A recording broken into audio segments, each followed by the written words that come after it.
Hello, ladies and gentlemen. Welcome to Panel to Panel. We want to thank you for hitting the download button on the iTunes or on the Pod Beanie pagey. We are here to talk about comics and everything pertaining to. With me is the Space Chief, Hey, everybody. Jules, Hey, everybody. and back from New York is Panda. Hi. And before we get started, we got a great show for you tonight. We're going to be talking about comic book burnout, what New York can do to capitalize on the superhero craze, and whatever else pops into our brain housing groups. But first, we got to say thank you to our sponsors. Wait, we don't have any fucking sponsors. Okay, never mind on that one, because we bring this to you every Friday night at 10 p.m. live for free. That's FREE, because we do everything ourselves. We don't have studio time. We don't have producers. We do this all ourselves, and we bring it to you every Friday night for free. That's right. And that's how we like it, and that's how we stay. How is everybody this week? How's what? How is everybody this week? Exhausted, brother. Just got a new car this week, and it was hell. But I'm good now. I've been doing my workout routine. How's that going? My knees hurt, my quads hurt. I went bowling yesterday. I went. It was fun to bowl. I bowled with I bowled with my 15-pound blue ball. Sweet. Must have hurt coming through the ball return. Oh God, it banged around so much in there. You can hear it like banging from side to side. Oh man. And the bad thing is I had to bowl. I didn't get to use like the little ramp to roll my blue ball down. I had to lift it myself. I didn't get to roll it down the ramp. Did you use the bumpers? No, they didn't put up bumpers, so my blue ball kept getting stuck in gutters and.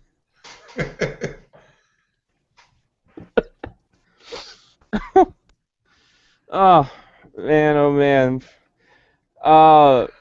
So we talked a few weeks ago. We've been talking about this on our outside of the show, and we've been talking about comic book burnout because I felt it a few weeks ago. Chief, I know you've been feeling it. Mm-hmm. I don't know if the ladies have been feeling the comic book burnout. I don't think Panda knows what burnout is, but. But I was feeling it rough. I mean, literally, I'm like 3 weeks behind on my books right now. I'm trying to catch up, and I know Jules just went and bought 3 weeks worth of comics.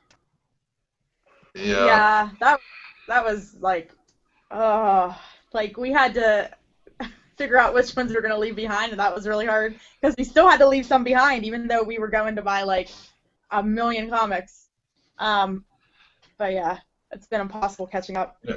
Jules showed us her pull list this week, and it was like a book in itself. We scratched some things out. Well, actually, Keith did, and then he was scratching some things out that I read, and I was like, "What did you scratch that out for? Now we need a new sheet." Between the two of us, we have a lot. And then wait a minute. He was scratching out your books so he could put more of his books on the list? No, I don't think it was that. I think he just said, "Well, we don't read it anymore," and I was like, "Yeah, but if we scratch out some other things, maybe we can read it." Yeah, if we scratch off all these DC books that you get that we really don't care about. Well, I read the DC books too, but I'm just like centuries behind on them. So. He's a DC man, though. He's not gonna get rid of those. Yeah, he's a DC man, that's for sure.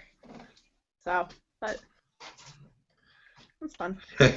Yeah, I'm pretty behind on like I pick and choose ones I want to read. Like there's certain ones I don't miss, like Spider-Man and like Walking Dead and like a few. But then there's stuff like Green Lantern that I've let sit for 3 months, and I'm not caught up on it at all. I don't know what's going on in it. And then yeah, I fall into these things, and then like when I get into that situation where I'm feeling kind of burnt out on new comics, then I try to get myself out of it by buying old comics and looking at old comics and buying back issues. So for like the last 2 weeks, I've been on a tear, man. I think Thursday was the greatest comic hunt day I've ever had in my life because I found Days of Future Past, and then I found a ton of Cockrum, Byrne, and Claremont X-Men, just a big stack of them that they just bought. And then I got a bunch of Doctor Strange, a bunch of Thor. I mean, and the way they got my shop set up, they're getting ready to renovate it because nobody can get to the comics. Man, I found a gold mine of Kirby Lee Thor just stuck under a table that nobody knew about. I was like, yes! Well, you got one of the ones you got X-Men number 124, the Uncanny X-Men 124. Indeed. Well, I have 123, but not 124. Let's see, 120. I have 124, 125, and 126. Yeah, I've got 123, and then I have 129. There's 124. And Yeah, then you have correct. 120. You have 125, right? Yeah, you have this one. No, I don't. You don't have the Return of Phoenix or whatever it is? No, after 123, my next one goes right to 129. First appearance of Katie Pryde and Emma Frost. Well, Which I don't have that. did you ever remember Top Cut? They had that book that they were claiming was first Kitty Pryde. Did you ever correct them? I don't think so. I think they must have sold it and I just forgot. So he made a buck off of mislabeling a book. I don't know, man. He probably just didn't know. And then I've seen he's had stuff like Days of Future Past. I got those for you for like $20. So. I know. So he had those marked way lower. So you win some, you lose some, I guess. Well, I've been doing it where, like I said, I'm 3 weeks behind, and I've got tons of the free comic book day bags. You know, the white and blue ones that say free comic book day on them. Yeah, I got a few of those somewhere. I've got tons of them. So what I do is, like, I take my books that I have to read that are like the older books. I put them in a free comic book day bag. And I know those are the ones I got to read first because I don't want to go out of order, so I'm reading those. I think the only book I've gone out of order is Original Sins. Now that they had the Howard the Duck story in it, and I'll get to that a little later because I'm a little pissed off at Marvel about this. But it's just to me, it's like this week was a huge pull week because every publisher was putting out like 40 of their titles all at the same time, and that's where I think the problem is these publishers are putting out too many books on the same weeks. I agree. There's just if you're an avid reader of comics, like you have a big list, it can kill you financially and just for time, like time crunch of reading. It can just they just murder you, and you can't miss them. What are you gonna do? You're gonna go back and try to dig them later, find them in a box later or something, and like catch up that way. That's just too hard. I'd rather just get them all and then read them as I have time. Well, I see it as like Marvel, for instance. Some of their titles they bring out twice a month. Instead of bringing out those titles twice a month, keep it to once a month, and spread your books over the 4 weeks in a month, and that will allow more people to buy your book and not feel overwhelmed because Marvel is coming out. I mean, just even in July. I mean, we've already got tons of Marvel titles, but now we're in addition to Guardians, now we have to get Legendary Star-Lord and Rocket Raccoon. So 2 new books that could have just been like backstories. They could have put like an after story in the main Guardians book. I mean, I want to get them both, but I think Rocket could have had they could have put the Rocket Raccoon stories as a in the back of a Guardians book and not have to come out with a whole new title. By the way, did anybody tell Pedro we were doing a show tonight? I don't think Pedro do they even have internet right now in Brazil with the World Cup? I thought that's what his problem was. That there was so many people in Brazil, like on the internet, that his internet kept just crashing. Ole, ole, ole, ole, ole. So hey Pedro, if you're listening and watching, sorry buddy. When the World Cup's over, you can come back. Ole, ole, ole, ole. Well, I'm thinking with the Guardians comics, I'm thinking that because the movie's coming, when is that coming out? I know it's coming out Very soon. August. They want as much bang for their buck as they could possibly get. If they have the movie coming out and then they only have one comic, people are going to try to go to the store to get it. And oh look, there's 3 more that they can buy. So Yeah, but see, that's the probably. thing.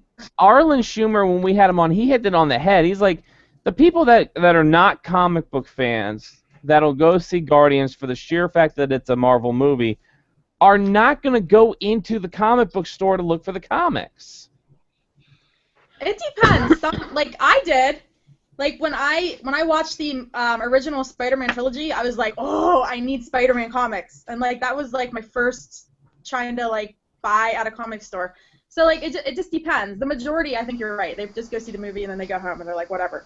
Which, But, I mean, Arlen had another good point. If they put the comics in the movie theater as like, hey, welcome to Guardians, here's a free comic book of the Guardians. Yeah, they don't give like those giveaways at the movies, man. I don't know why they don't do that.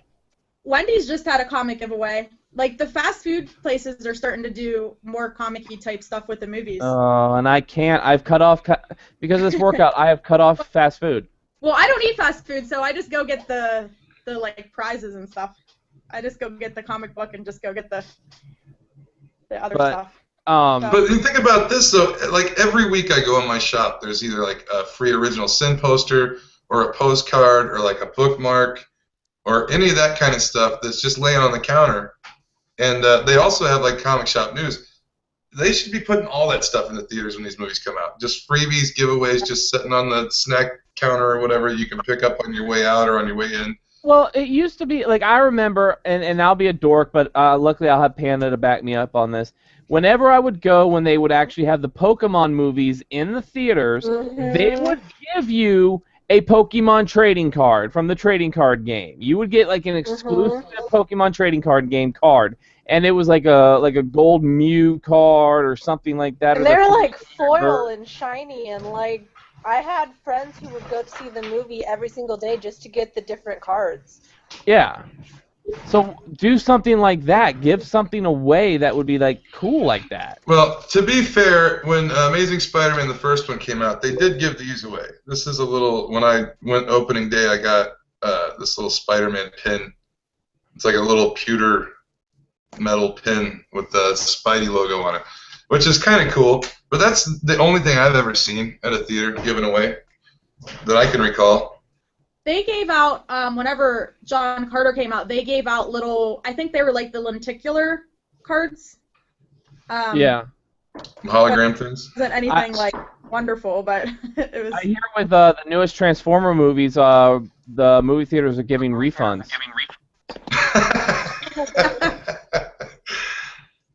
And in California, they let you punch Mark Wahlberg right in the face. Now, Mark Wahlberg's not the issue. I am not faulting Mark Wahlberg. But when the hell did you ever see Optimus Prime riding Grimlock in the original television, in the original Transformers cartoon? Never, because they were like the same size, right? Yeah, Optimus Prime never rode frickin' Grimlock. It looked like a piggyback ride. Well, he's looking like a Knight of the Round Table. He's riding a dinosaur with a gigantic sword. You know why? Because Michael Bay said, hey, you know what would be awesome and kick ass? Let's put Optimus Prime on the back of a mechanical Tyrannosaurus. That will rock. And that's why they did it. Michael Bay's a piece of crap. I'll say that on the air. Michael blow Bay everything up all around it. And once again, it's like, oh, one of the new villains is Galvatron. Megatron is Galvatron, you mother cracker. Go watch the only good Transformer where's movie. Optimus Prime if they're going to do that? Why they keep bringing Optimus back around if they're going to bring Galvatron in? You know, now it would be good if during the movie when they, Optimus Prime does something, then all of a sudden you hear, you got the touch, down now, you got the power, yeah! You hear that Stan Bush montage going. Agreed. Speaking of which, the Transformer, if they took if they took a cue from the Transformers comics from IDW, that would be awesome because I picked these up after I picked up the trades of Dark Cybertron, and I've been reading the Transformer both Robots in Disguise and Masters are More Than Meets the Eye. My God, they are like intelligent, intricate, but awesome. Well, hell, man, it'd be nice if Marvel and DC would follow the comic books that way too. DC, I'll give them credit with He-Man. He-Man is actually really good. I enjoy the He-Man comic.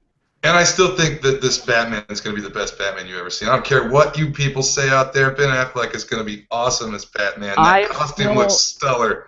It's going to rock. I am just still not sure of Jason Momoa as Aquaman.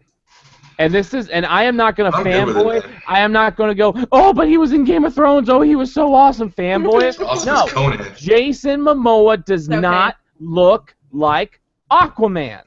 But they'll make him look like Aquaman. No, that's the point. how? You'll be surprised. You'll be surprised what they'll do. They'll probably still want to wear eyeliner. Hey, man, he was awesome in Conan. That Conan movie is awesome. I don't care what anybody says. That's better than Arnold's Conan. I don't care. But people are going to scoff at that. I'm telling you, it's better than Arnold's Conan. It's more like Howard's Conan. No. Can you see Jason Momoa going, Kram, where are two snakes facing each other? Because I think you said that. Conan wasn't a barely able to speak Austrian. Conan was like an intelligent guy that spoke several languages. I mean, Gal Gadot is too skinny to be Wonder Woman. She needs to bulk up. Jason Momoa, he's got the build, but just the I don't know. And am I gonna get in trouble if I say that Aquaman looks too Aryan for Jason Momoa? Like the character, I don't know. Maybe like I'd say more like Scandinavian look. Yeah.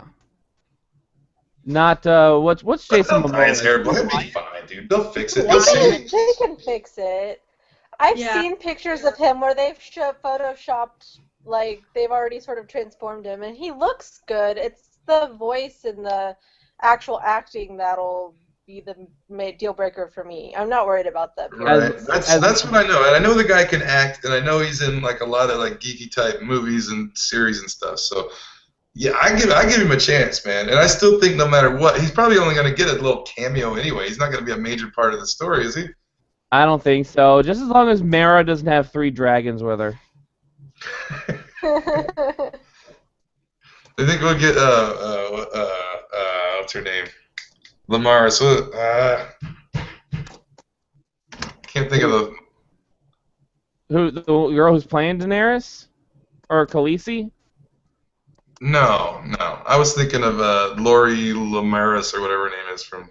The old mermaid. The one that the mermaid that Clark Kent fell in love with. Yeah. They might as well. They're throwing everybody else in. Yeah, right. I'd say. I said it last. I think was it last show or did I say it? I don't remember where I said it. It was either here or it was on a podcast I did with Spin or something.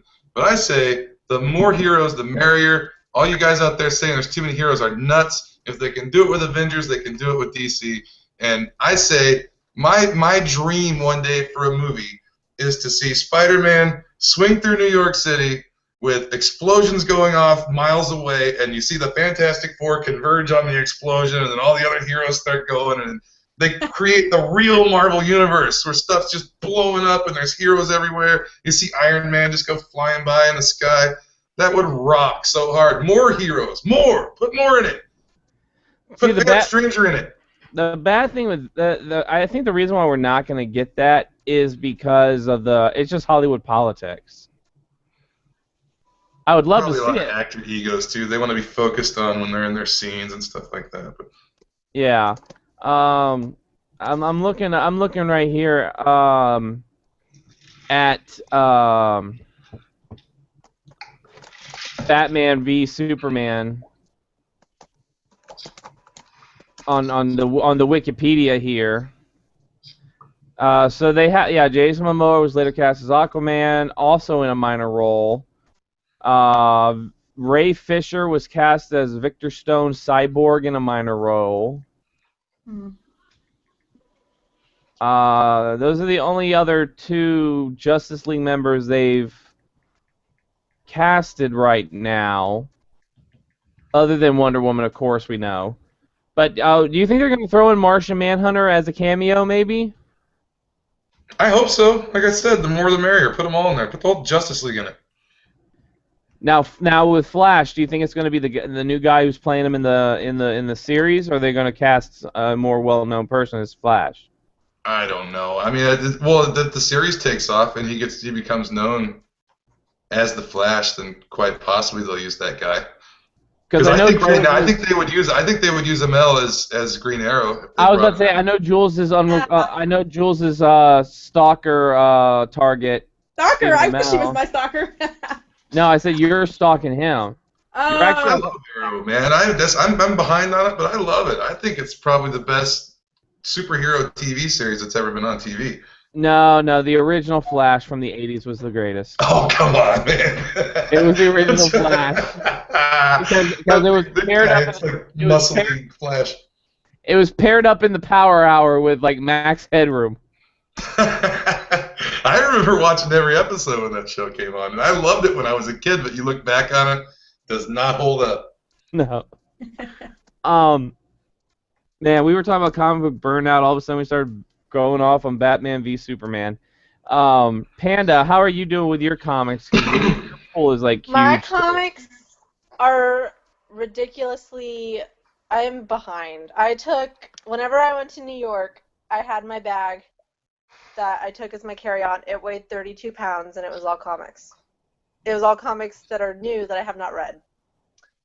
And it's not because I'm burnt out. It's because I don't have time. See what happens when you That's get... problem. That's part of the I've problem, read too. so many things since, and like in New York, I read some, but I didn't read as many as I wanted. And then I've worked every day since I've got back. So like of the stuff that I got this week, I've read one. I would have been like, hey, Todd, shut up. I'm trying to read. I don't care what prom we got to go to. I got to read a comic book. Well, no, there were a couple nights where, because, I mean, he's reading comics, too. Like, he's reading Chew. He's reading... What did he read while I was there? He was reading things. He was just picking up stuff. I'm like, you can't just pick up something in the middle of a thing that you've never read any of the other ones. You can't. And he would just read it. I'm like, no. Todd, you write comics. Do you know how comics work? Yeah, how's it coming along? How are you coming along with getting Todd to put an ad for Panel to Panel in the back of issue 3? I have discussed it. I'm not sure how far it's coming along, but he's open to it. One simple sentence. One simple sentence. You will do it, or we break up.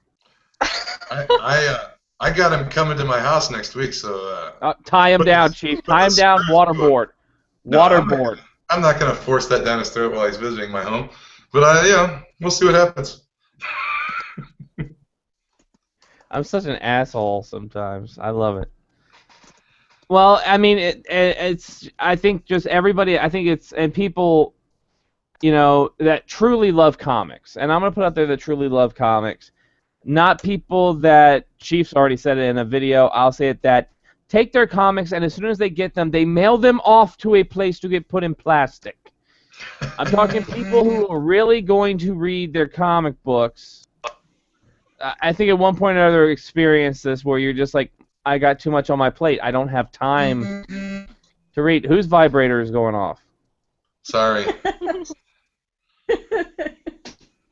Put your Hitachi on quiet mode. Yeah, CGC, I believe, is the biggest scam in comic book collecting. I've been noticing, it almost seems like there's like this like synthetic trying to reproduce the comic craze of the 80s going on now. And CGC, I think, is part of that scam, even though it's been around for a long time. But I don't see any point to it. Because the way I look at it, if you're going to pay whatever it is, it's expensive to get it done. And if you're going to pay for that to get it done, I just don't. I think that if the book is rare enough and it's really worth it, you're going to get what you want out of it anyway, CGC or not. I don't see the point. Yeah. I always get worried because I'm like, you have to send it to them, and then they have to send it back. And my mailman, as we all know, will take, if it was like someone sending it to me, that actually Megan's comic, which she should have it. Check and make sure she got it because I sent it like a couple weeks ago. I will. My mailbox, like I'm not even kidding you, like folded, and I didn't know that I was getting it, so he brought it in, and I was like flipping out because I knew that I was like, there's a comic in there. Oh my gosh! So we ripped it open.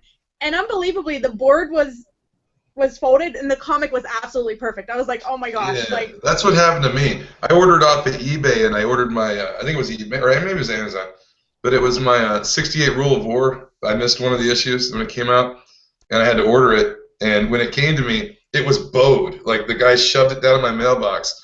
and the board was bowed, but when I took the comic out, it just laid flat, so I just rebagged and boarded it, and it was fine. But I was like, man, that mailman got lucky. He could have been looking for a 5-knuckle shovel in the nose next time I seen him. I mean, and it's not like it's a small envelope. I mean, it's like a large enough envelope that definitely it won't fit in my mailbox because I just have this little teeny tiny thing. Like, I don't know what this person was thinking. I really don't.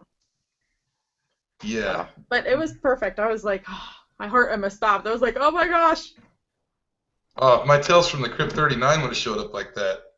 I would have drove to the post office and found the guy. But luckily, it turned out perfect. Which I didn't show you. I showed you guys pictures, but I should be like bragging about it right now. But it's way over there. It's the Spencer mission. So I get nervous like sending it, and then they got to send it back. I mean, it would be in plastic, but it's just like makes me nervous. I agree. Yeah, that's one reason why I don't even like to sell comics on eBay and stuff, because I don't trust mail people. I don't know. I'm just not very trusting with comics in the mail. I don't like to order online unless I have to. Yeah, and you're still obligated to, if somebody pays for it, if it gets destroyed, you're kind of obligated to refund it. So you're just out if that happens. Mm-hmm. Yeah. And you can even put "Do Not Bend" on there like a million times, and it's like, oh well, like free for all. Yeah.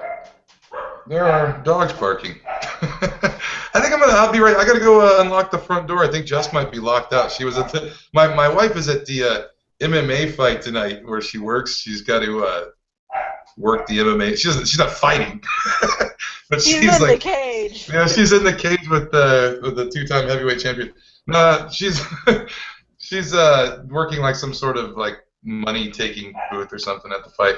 So I think she's locked out. So I'll be right back. I'm gonna go let her in. All right. Huh. Well, while she's doing that, I got some new hero clicks, but one of them's not in this bag. I think it might be downstairs in another bag. I did get a dog pool hero click. Oh. Awesome. But he's not here. But There should be a Panda Pool hero click. and I got to re-glue my Patsy Walker Hellcat because it's an older one and it came off the base. But I wanted to show Chief some of the ones I got that are pretty cool. Whatever that giant crash was, I'm not gonna investigate. I don't care. Hey Chief, I got some new hero clicks. Let's see. Well, one of them's not in this bag. I think it's downstairs, but I got Dogpool. Oh, I've been looking for that one. I can't find them. I got Deadpool, but I can't find Dogpool. She came off her base. I've gotta put her back on her base. Ooh. Got Patsy Walker, the Hellcat. That's a different one, man. I've got one too, but it's different than that. I gotta glue her back too. She got a little busted, but I think I got that one too. got Harley. Check this out. Jules will like this one. Wow, I like that one. That one's cool. I've got a Daredevil, but it's just him like cool. running. That's a cool I like this one was Daredevil cool. ones. Stephanie Brown, Batgirl. I've got that one. Nice. Do you have Shang-Chi, the Master of Kung Fu? I do not have Shang-Chi. Did you guys see my display? I made a display in my kitchen where we play. Yeah, I saw that. Blink? I don't have that one. And the coolest one of them all. I do have that one. I have that one. Nightwing and Barbara Gordon? Yeah, I got that one, and it's from the new Batman set, right? The new Batmans, the Greg Capullo ones. I think. The new 52. Yeah, I think so. And then I bought two of the Deadpool blind bags. And I got Deadpool in there too, by the way. I haven't got him. I got Hammerhead, which you had sent me already. Yeah. I had two of those. And then I got some more doubles for you too when you get here. Oh wait, there's my Batgirl. I got a Barbara Gordon Batgirl. I think I have that one too. Oh, she just fell on the floor. I'll have to get her. Who is this? Who the hell are you? adamantium specialist. I still haven't seen your Howard Man-Thing combo. It's downstairs. I'll have to show it to you later. But yeah, I got the Howard. The Mrs. Dash got me the Howard Man-Thing combo for my birthday. I've got the two separate. I don't have the combo one. So I will be ready to play some HeroClix next month when I come up to Illinois. Yup. Because I'm going to pair some of these. I got characters. I got everything we need. I'm going to pair some of these up with my Silver Surfer and see what I can do with them. I am prepared because I got Silver Surfer, I've got Fire Lord, and I've got Stardust, which is like the 3 Heralds of Galactus team that I put together. You got Stardust. You got Cody Rhodes' new persona in WWE with Stardust. Yes. No.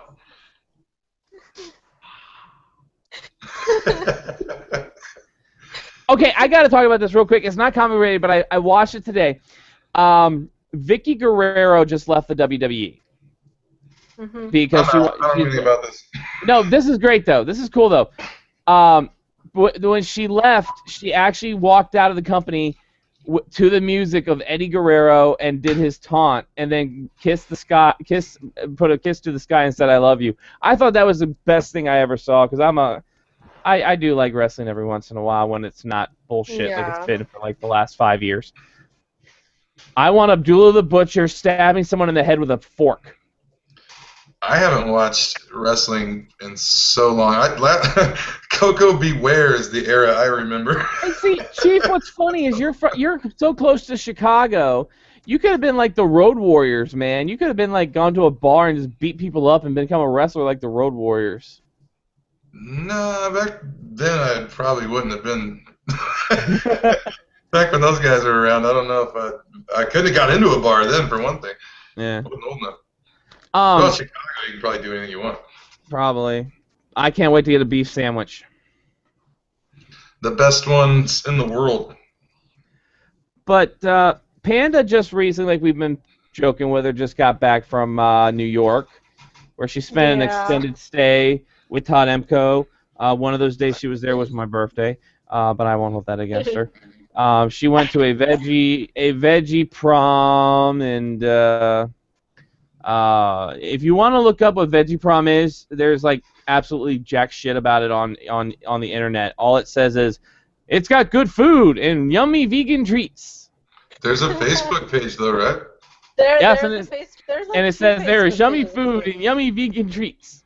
No, Jules and I were trying to find stuff about vegan good prom. to me, man. The candy and stuff. Well, Jules and I were trying to find stuff. Yeah, I don't know if they have like a website. I don't know how well organized the whole thing is, but it was good. We had comic books there. That was the day that he got issue 2 of A Piggy's Tale. So it was like the first sales opportunity he had at the veggie prom. But I don't know, it was like in the back of a bar and we ate food and he was like the prom king or something, so he like passed on his crown to someone. And I know none of these people, and I just stood there. So. What was it you said that you? Wow, what were you saying that everybody looked at you weird because you said something about Guardians of the Galaxy or something, and like nobody knew what you were talking about? Oh, I don't remember. But yeah, like. No one knew what I was talking about. They're like, who is this geeky like girl you're with? It was at this like Sea Shepherd like dinner thing, and they were talking about stuff, and I don't even remember. I said something about Guardians of the Galaxy, and no one knew what I was talking about. And Todd didn't really even know either because he hasn't read any of those. But like, I think he's heard about it, but he hasn't read the books or anything, so he didn't even really know what I was talking about. I think it had something to do with Groot. I think I made a Groot comment or something, and no one understood, and it was awkward. Yeah, that sounds big. You told me on Facebook, and I can't remember what it was either. I don't remember now. It's been too many days. I haven't. But congratulations to Todd on his issue 2, by the way, which did get they brought it to my shop, and it did sell out. I got the very last one when I walked in. So congratulations. I'm gonna take him to your shop whenever we're there next week, hopefully. Shop. You tell him my shop actually got orders of them 2 weeks in a row. My shop got my copy this week. I don't know, Diamond, like, held some for a week for whatever reason. Mine came damaged, and I was like, this isn't acceptable. I'm closer to this than anyone. He's like, this is my booze comic book. You don't do that to my booze book. But you did a video where you talked about Midtown, and if you want to know about Midtown, you can check out Panda's video where she discusses Midtown. Mm-hmm. But when Bruce... I tend to agree with you on that, even though I've never been there. I can imagine. I had never experienced that before. Ever. Like, I don't know if that's a New York thing, because I've had comments from people saying, oh, I live in Brooklyn and the same thing happens. I don't know if it's a New York thing or what, but, I mean, issues that are 2 or 3 weeks old going for more than cover price. That's insane. But if you go to their website, they're like 30% off. Well, the weird thing I found about Midtown, because I ordered the J. Scott Campbell variants for Superior Spider-Man 31, Amazing Spider-Man #1 and 1.1, and what I thought was weird is for pre-orders they don't take your money right away. It's almost like a Kickstarter. They don't take the money till the book is released, and so I had no idea. I thought they had already taken out the cash for it, and I had to go back and correct something because I didn't have enough money in the account when it came time to take it out. Because the first one came smooth. I got Superior 31, that was no big deal. And then when Spider-Man 1 came out, I never got it. And I was like, what's going on? So I had to get a hold of Midtown. And they said, oh, yeah, well, we didn't take the money out until we ship it. And I was like, oh, well, hold on, I got to go put money in that account. So I had to go straighten that out. So that was weird for me. And even Uni said that sounded kind of weird to her. That is kind of weird. But it might be commonplace. I've never pre-ordered anything before, so I guess that's what it was. I don't care. I ship it. Yeah.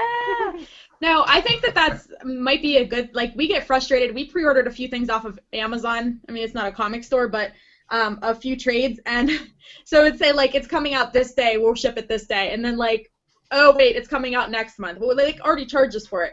And then, oh, no, it's coming back. One of the Uncle Scrooge things that Keith ordered, seriously, like, 5 months later, finally they were like, okay, now you're getting it. And he was like, I paid for this, like, I don't know how long ago. So it was like really, like, I got my stuff like really soon, but his stuff took like 5 months because they kept pushing it back and back and back. So I kind of wish they would wait just so that you're not like expecting it.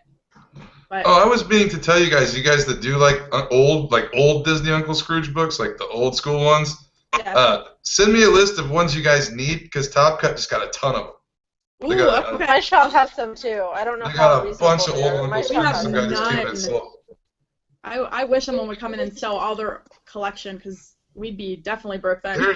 They're pretty cheap. If I recall, they're very cheap right now too, and they're all like old school ones. If one of them is Christmas on Bear Mountain, pick it up because that's first appearance of Scrooge, and I want it. All right. Well, I'll look and see what they got, and if they're cheap enough, I'll just buy all of them, and then I'll send them out. I do thank Panda for the Satellite Sam cover she got me, which is in the video. Yes, I left you comments, and I said thanks too, but I'll say it again. Thank you. She got me an awesome Amazing Spider-Man 1 variant, and then a black. Is that #2, the Black Cat one?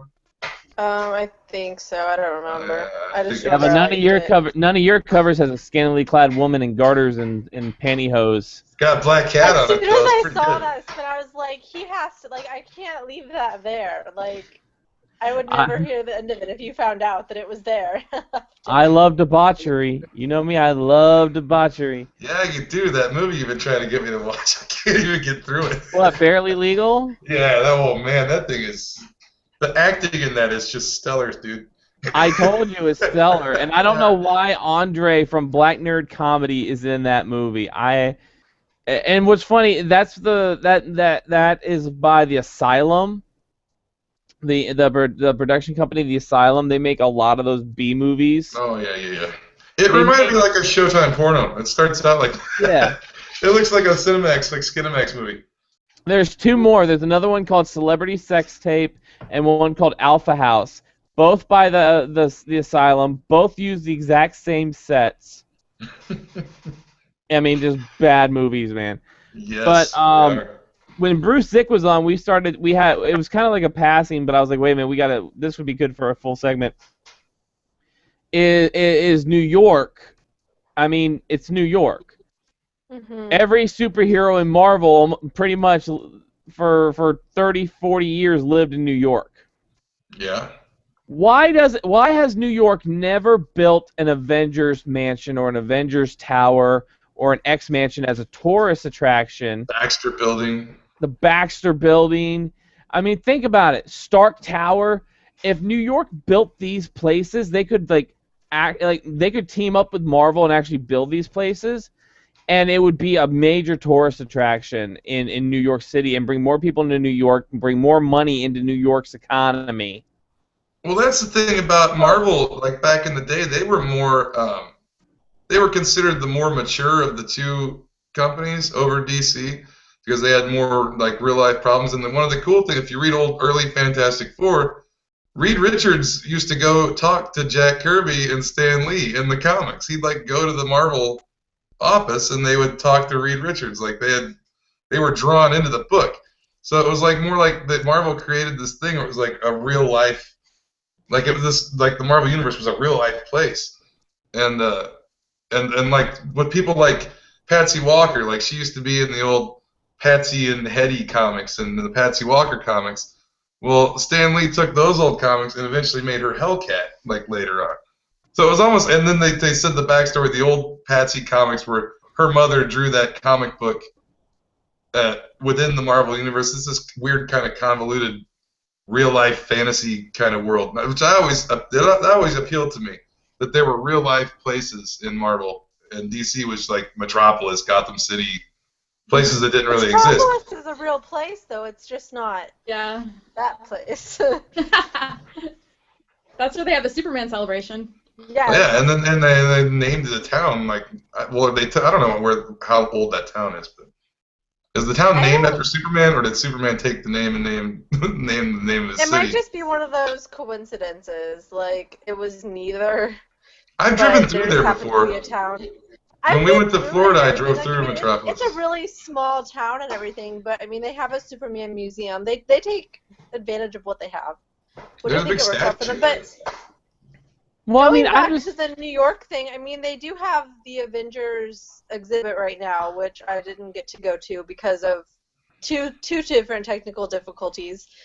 But I mean, they did that. They had this Spider-Man musical for a while, but I think even if they did something as simple as you have all of these landmarks in the movies, like I don't know how many times me and Todd would be walking just down the street, and he'd be like, "Oh, look, this was where they shot this part of the Captain America movie," and all like all of that. Like just have like a tourist attraction where like they take you like through New York and show you like all of the different destructions that like.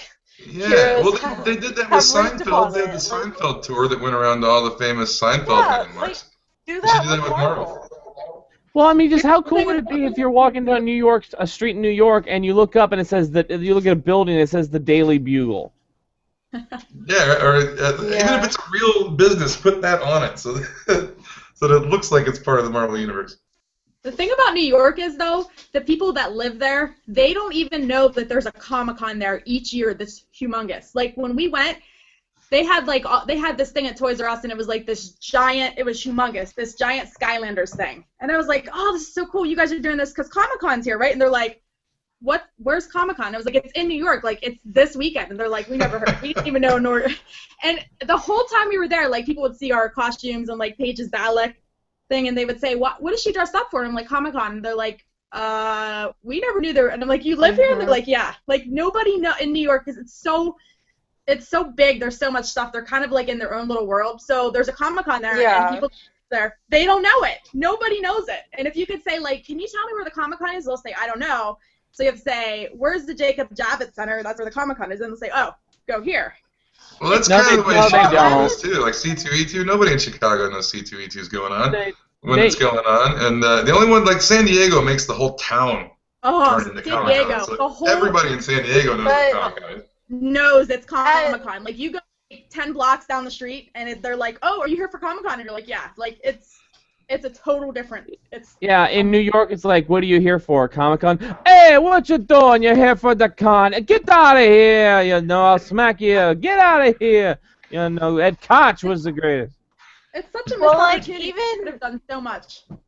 even for like whenever I was there with Todd and Ethan for Special Edition, which was just as small as like it was only in the area where they have Artist Alley for New York Comic Con. That was the whole entire con was just in that one room. Okay. Wow. But they also like in one of the other areas they had like a college graduation or high school graduation. The people in that room had no idea the convention was going on.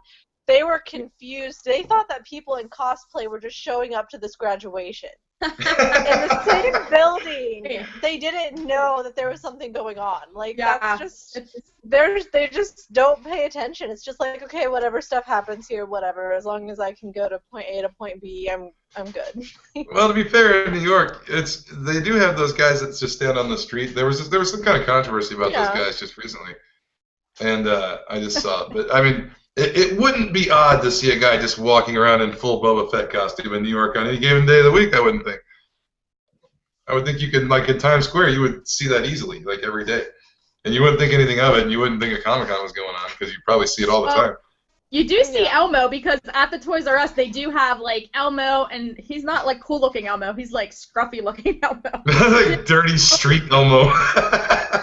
The costume isn't like really that great. And then you have Elmo, I think Cookie Monster. Woody is scary looking. Like I was like from Toy Story. They had some of the Toy Story people there, so they have them, and they charge you like a couple bucks like as tips to get pictures, and we were like Yeah, I don't know if I want my kid next to this grubby dude. Yeah, I don't even know if they're contracted by Toys R Us. I think they just literally just got a costume and stood out there. I don't know. I think that's what they do. They get a license to do it. I think. On the Strip too. They have Vegas, that like Captain Jack or random places.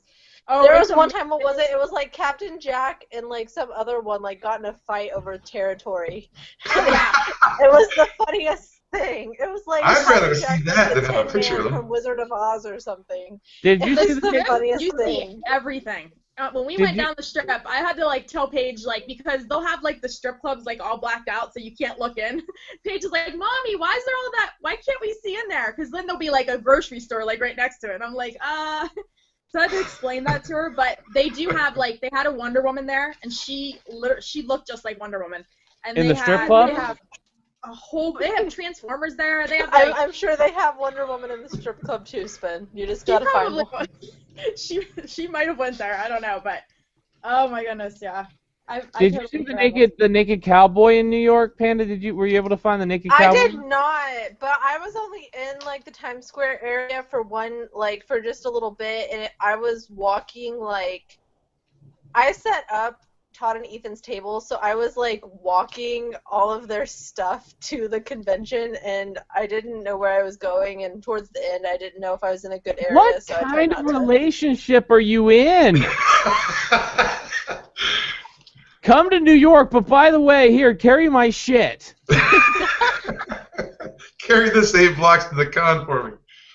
Don't backtalk me, bitch. I was on the Sea Shepherd. Like 5 miles to the convention, actually. He was like, "Don't you backtalk me. I was on Whale Wars. I'll throw stinky butter on you." Throw the what was it when they put some is that what the grease stuff is? They like throw on the other boats. Yeah. You should have been like, "Todd, I don't give a shit about whales. Nah, nah, nah, nah." Well, no, and then my new boss at work was like on the crab boat or whatever from Deadliest Catch, and so like oh yeah, I'm determined that I'm going to recreate the Whale Wars Deadliest Catch controversy in South Park like in Mattoon whenever he's here. That would be awesome. I'm gonna have like a smackdown or something.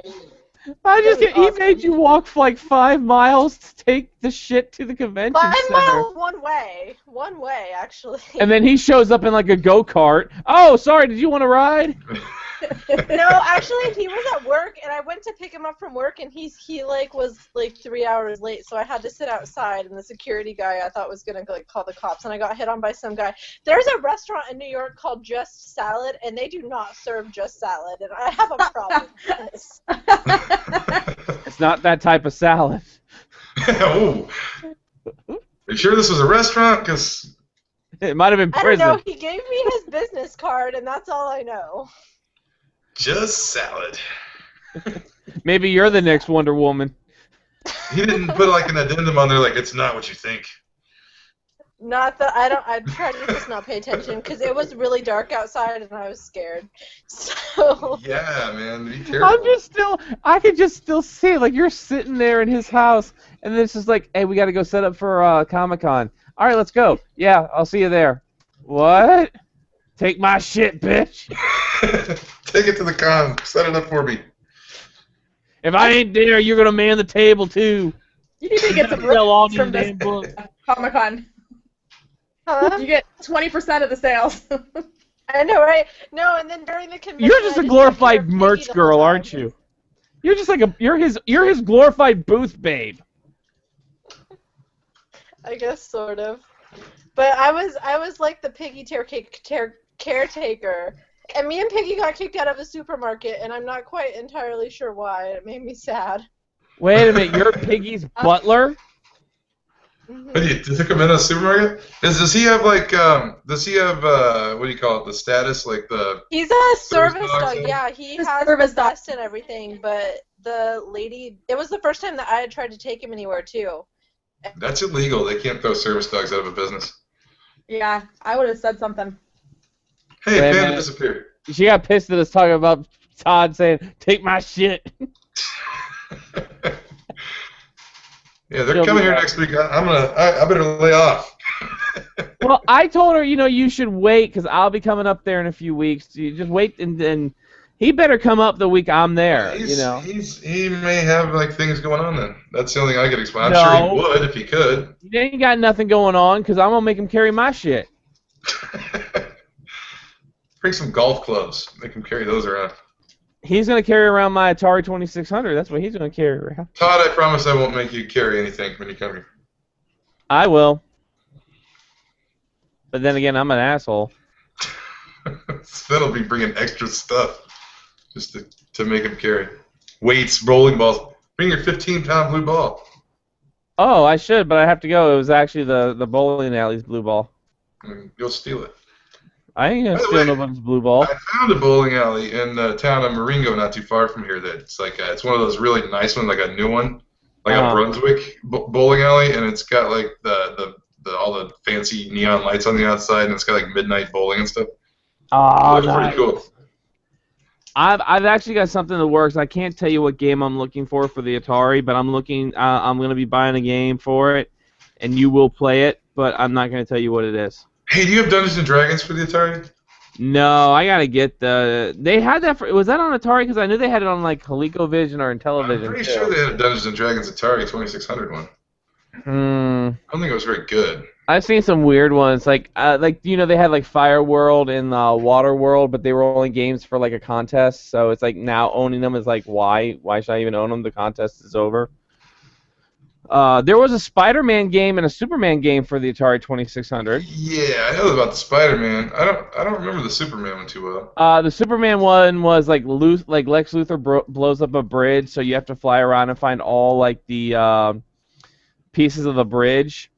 But if you like get hurt, you fall to the ground and can't fly anymore, or like kryptonite hits you, you can't fly anymore. So you have to find Lois Lane and touch Lois Lane, and then you can fly again.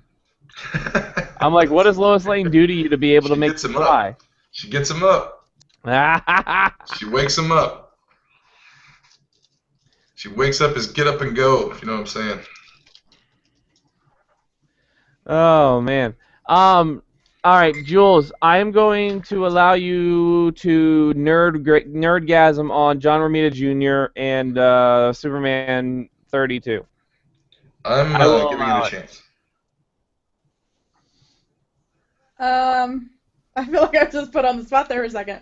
So this came out this week. You can see it. I have the other cover too, but I don't know where it is. Show me that again. You got is that the Lois Lane one? Was that the Bombshell Lois Lane one? I was like, honey, can you get me the Bombshell one? He's like, no. But I have the Bombshell one, which is a lot prettier, but I like this one too. So this came out this week, and I really liked it. There was a few things that I was kind of like, but his face looks like a Neanderthal. You know, there was actually an interview with him, and he spent he was like so worried that he wasn't gonna get Superman's face right. Like he was like he had anxiety over this for like a long time. He kept practicing because he wanted to make sure Superman's face was right. And I actually like it. I don't have a problem with it at all. I think it looks all right. I haven't even looked inside the book yet. I've got the book, but I haven't read it. I'm going to give it a chance because it's Jeff Johns, and I like John Romita Jr. But I can understand that because they gave Jack Kirby Superman back in the day, and they changed Kirby's face as Superman. Oh, yeah. So, yeah, I mean, that's got to, if they're going to change Kirby's work, man, that's got to be pressure. Oh yeah, he told me about that. He tells me about that like every day. But, yeah. So, I mean, I have high expectations for it. So I think that just because of that, I'm gonna love it. I don't know. This issue seemed a little like I was still reading it, and I thought like it just ended, and I was like, oh, I thought there was gonna be more. Like I was waiting for more of the story. But as far as like, you know, I'm just excited for a Superman book that I think I'm gonna really like. But, I'm gonna give it a shot. Yeah, it was great. I've read all the I've read the whole New 52. Well, up to a certain point, I'm a little behind. I've read since number 1 New 52, and me and Jules may be the only 2 people on the planet that like it. Nobody else likes it. I liked it. I liked Action Comics better. I'll admit to that. I didn't read. I liked Morrison's Action Comics. Yeah. I didn't read Superman Doomed before. I'm behind on that a little bit. I read the first 3 in that story. Doomed, Action, and Superman, and then I kind of didn't read Yeah, that. I got the first one of that. I haven't read that either. Like Comic Burnout. I read it. It was good. And everything. But, and I haven't read, Jeff Johns read Superman before, but I haven't read any of those, so I don't know. Yeah, I didn't either. They were well received. A lot of people liked them, so. But I've read a ton of his Green Lantern, and I love his Green Lantern. Yeah. Oh, I love his Green And his Lantern. Aquaman was great. John, if you're watching, please make this. I know you're going to. I have total faith in you, but I need this to be like epic. Well, I mean, he made Aquaman cool again, but I don't know. For me, Aquaman has a personality that you could do so much with. It almost seems like he would have to strip Superman down to its core and kind of rebuild, kind of like he did with Green Lantern, because he literally like rebuilt Green Lantern up, adding in the other cores and things like that. That's what I mean. I think he could do that. And I also think, like what we were talking about before we went live with the show, I think it's a good idea to either, take Superman out of Superman for a while. Like what you were saying, either put Superboy in charge of the Fortress of Solitude or something, and Superman go into space for like 2 years and just deal specifically with space stuff for like 2 years, or kill him for a good lengthy period of time and then bring him back in some crazy dramatic way. But not like the old Death of Superman, though. I mean, that was just... Well, no, if they did like a Superior Spider-Man where, not saying somebody take over Superman's brain, but take away the character that's been established for 60-plus years and flip it on its head and then bring him back, that would work. Do you think it would be too similar to Superior Spider-Man if they say, like, Lex Luthor finally defeats him, but it's in his own body, but he saps Superman's powers and Lex Luthor becomes Superman?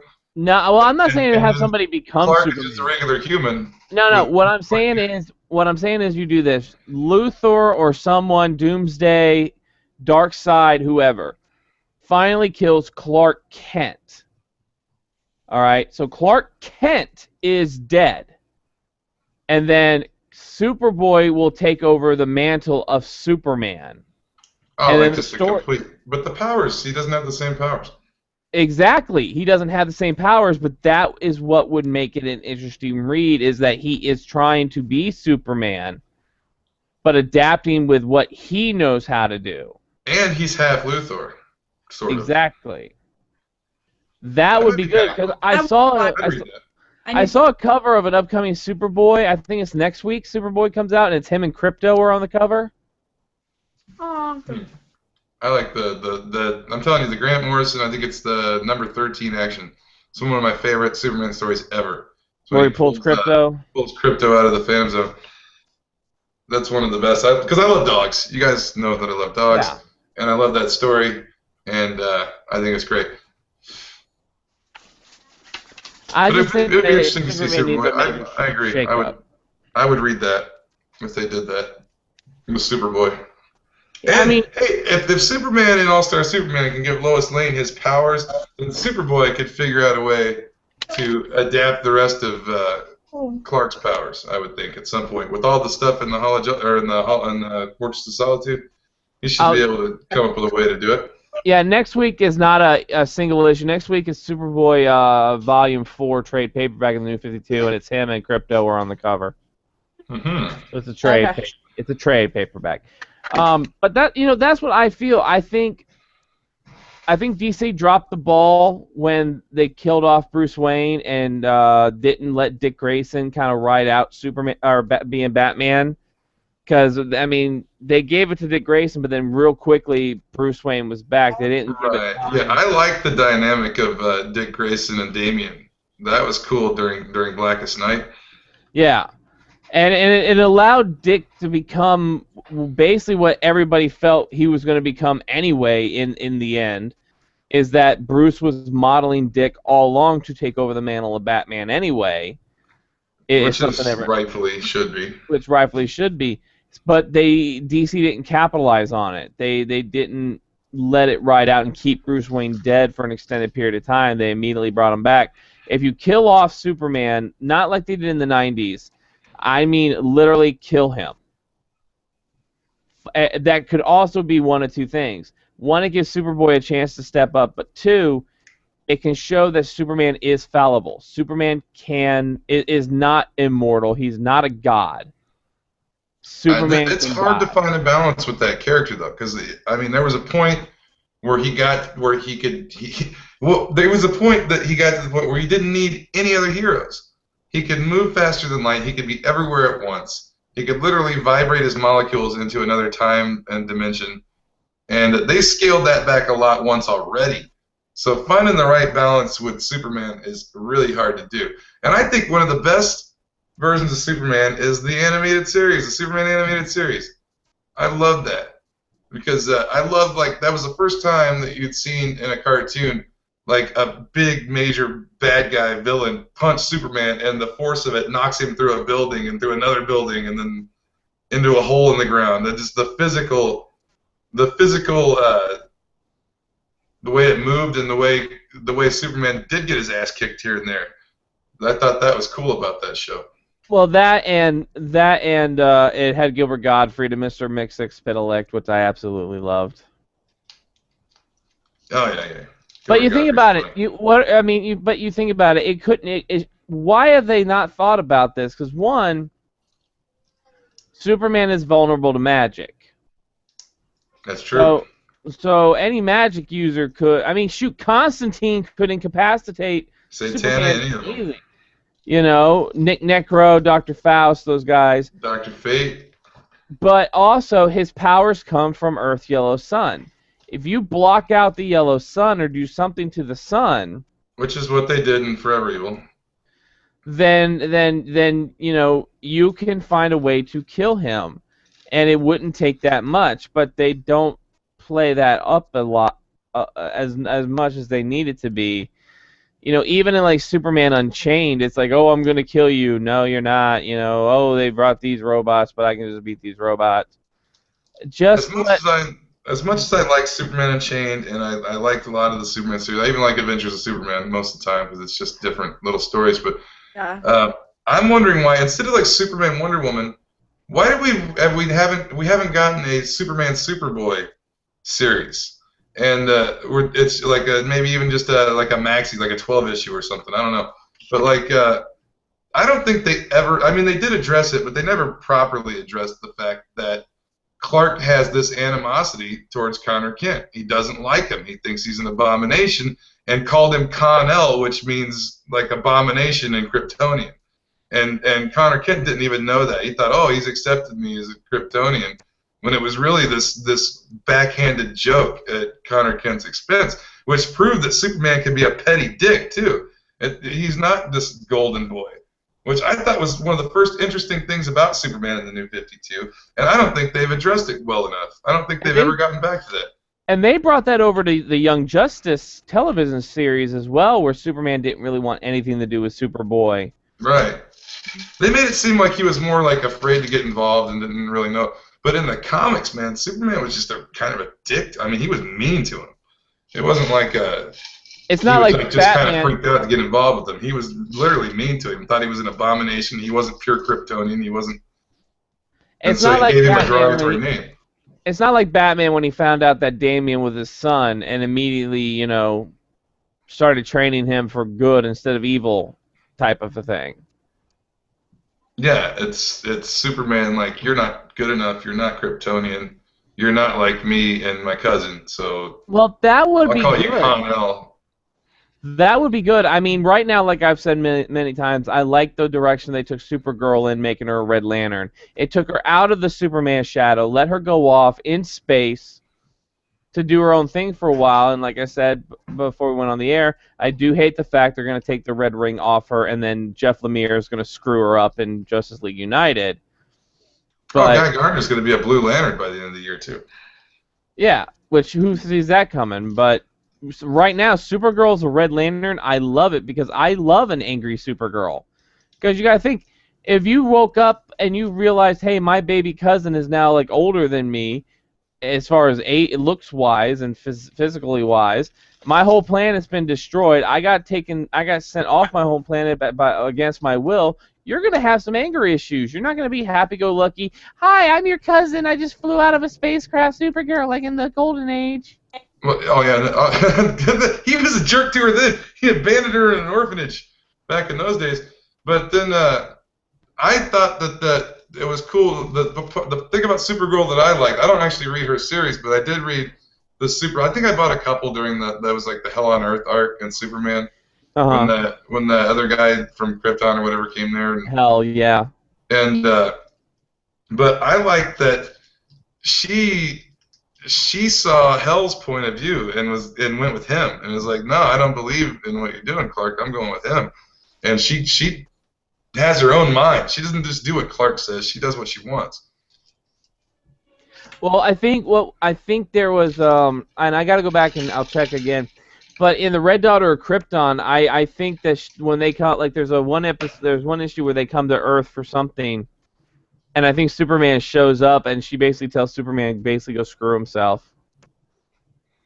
She hates him in the New 52. She knows he's family, but she thinks he's a pompous, arrogant ass who wants to control her and basically tell her what she is supposed to do instead of letting her find her own path. I get the impression too that she thinks he's turned his back on Krypton and doesn't care about Krypton, and she was old. She's actually older than him. She was 16 when Krypton blew up, and she was just in stasis. So she remembers Krypton, remembers how it was and what a great civilization it was, and I always got the impression that she believes Clark's just turned his back on his heritage and doesn't care about Krypton. She thinks that too, but more often than that, like when they first met, he was trying to teach her how to be someone and that she needs to fit in with Earth, and she's like, but we're not Earthlings, we're Kryptonians, you know, and she really feels that he's trying to make her something that she's not. She's more like, why hide it? Why hide who we are? Why are we right?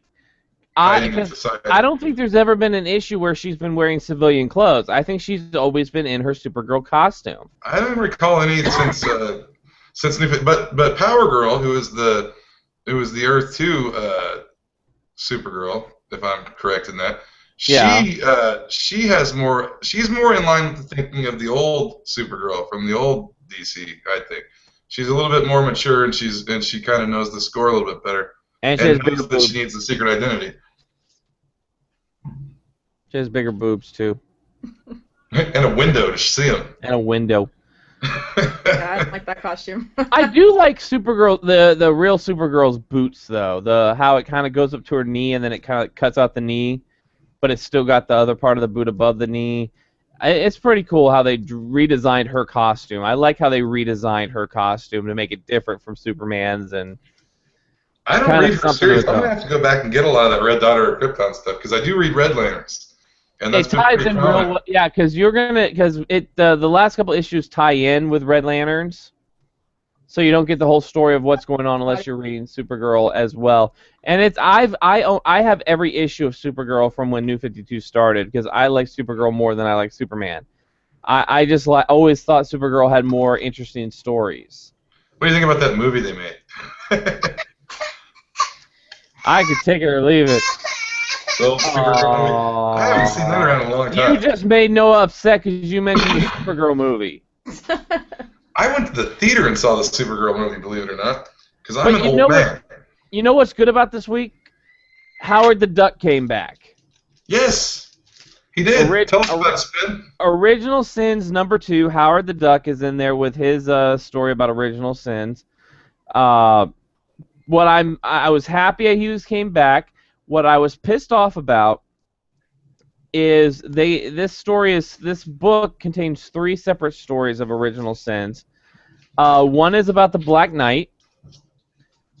One is Howard the Duck, and then they have this like continuing Young Avengers story, and I don't know why they are giving a multi-arc to the Young Avengers. The Young Avengers suck.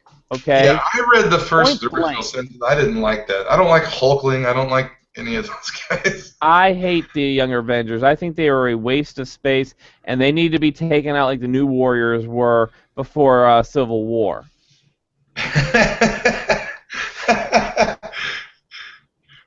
Which, by the way, have you been reading New Warriors? I gave up on it. I like New Warriors. The last issue was great because they kept looking at Scarlet Spider and saying, "Use your spider sense." He's like, "I don't have freaking spider sense. Like, it's Spider-Man." He's like, "I'm not Spider-Man." And they're like, "You might want to quit calling him Spider-Man. He really hates being called Spider-Man." Yeah, right. Nah, it was good. I like the New Warriors, but I got the first few, but I haven't been getting it lately.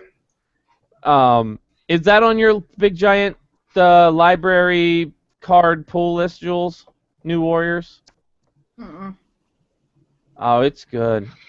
I like it. It seems to me like lately the weird off-the-wall Marvel books are some of the better ones. Like Moon Knight, I love Moon Knight. I think Moon Knight is great. And Punisher, Black Widow. Punisher and Black Widow are 2 of my favorites. And Magneto. Magneto's brilliant. Kudos to Cullen Bunn on that, because man, Magneto is hardcore in that book. He's not playing around. Oh man, Magneto. I know Jules reads Magneto at least. I do read Magneto. I remember the last one I read though. I think it was 3. It's the last one I read. I gotta read. So you're like 3 behind because I think they're on issue like 7 now or something like that. Yeah, I'm caught up. I think I'm missing the last one. I haven't read the last one. Well, I'll just like okay, X-Force. I know I miss Cable and X-Force because this one doesn't have the banter between Forge and Dr. Nemesis that I thoroughly enjoyed in X-Force. This has nothing to do with Marvel. But one of the other Cullen Bunn book that he's doing, Sinestro, is fantastic. Yes. Man. Sinestro is awesome. If you don't read Sinestro, go read it because it's great. Sinestro is great. Oh, Jules, I showed this earlier. My shop gave me the villains cover for Super Secret Crisis War. Yeah, Ron had that, but we didn't grab it. You didn't grab Super Secret Crisis War? Huh? I thought you would have grabbed Super Secret Crisis War. Is that more like a magazine? Or? We just had tons of No, comics. this is the crossover with Powerpuff Girls and like Johnny Bravo and Dexter. Why does it look so huge? It looks like a magazine size one. Nah, it's. I think you just got it close to your camera and you're further back, so it looks like it's gigantic. Yeah. See, it's not that. Oh, I see. Yeah, it's normal. You know what? Avengers Undercover. I'm going through. We were talking about obscure books. I like Avengers Undercover. That's the one where the kids from Avengers Avengers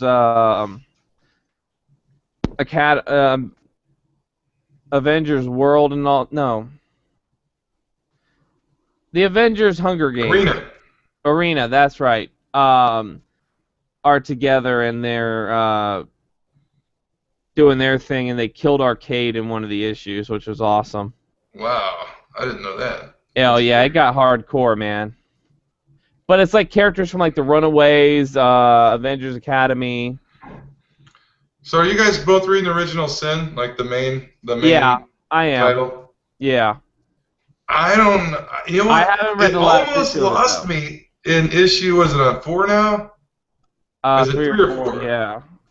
And the last one was great, but the one before that, I almost seriously said, I hate this book because the eyeball guy and the Watcher eye and all this thing, and I was like, oh my god, this is getting goofy. And then the very next book was amazing. It got really good again. You gotta read. Do you pick up Mighty Avengers? Yes, I'm a little behind on it, but I do get it. Because you know the eyeball guy, he basically made it so everybody can see like some sin from the past, right? Right.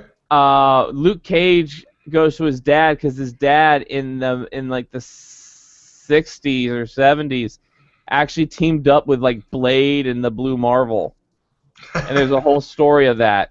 So Cool. it's old 70s Blade. It's like Blade with the giant green goggles and the afro, and Oh yeah. Awesome. it's good. It Do they is. make a hero clicks of that version of Blade? I don't think so. I would have it if I've they got two did. different Blades, and they look more like the Wesley Snipes Blade. The last issue of Larfleeze came out this week. Yeah, I got that. I haven't read it yet. Once again, Larfleeze is done. Phantom Stranger ends in the next couple of weeks or something like that. I think August. Yeah.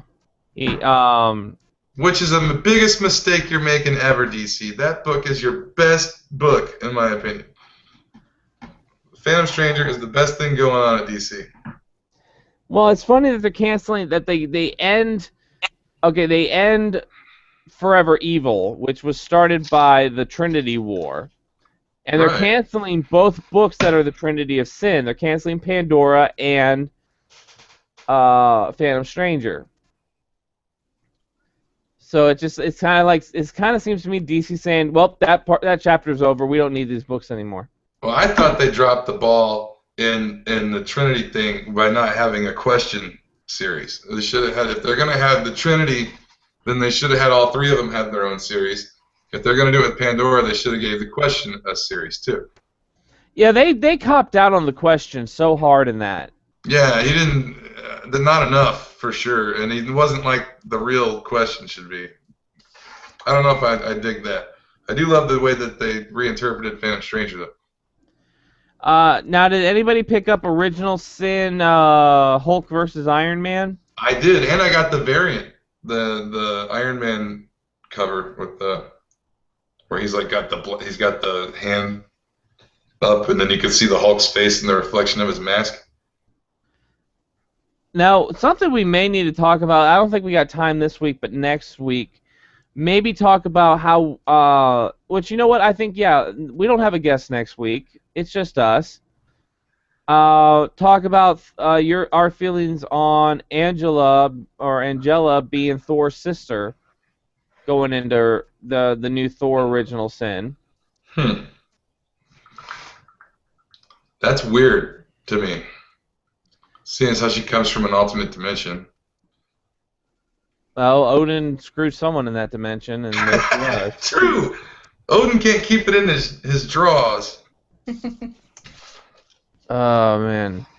But, it is that time, I think, that we are going to bow out for the night. I think this was a great episode. We had a lot of fun talking about different things, going off on a couple different tangents, and I think that's when we work the best. I miss Janet. She fell out too early. Yeah, her phone. She was on her phone and her phone died. But we want to thank you once again for making sure that you check out our sponsors that keep us free every Friday night.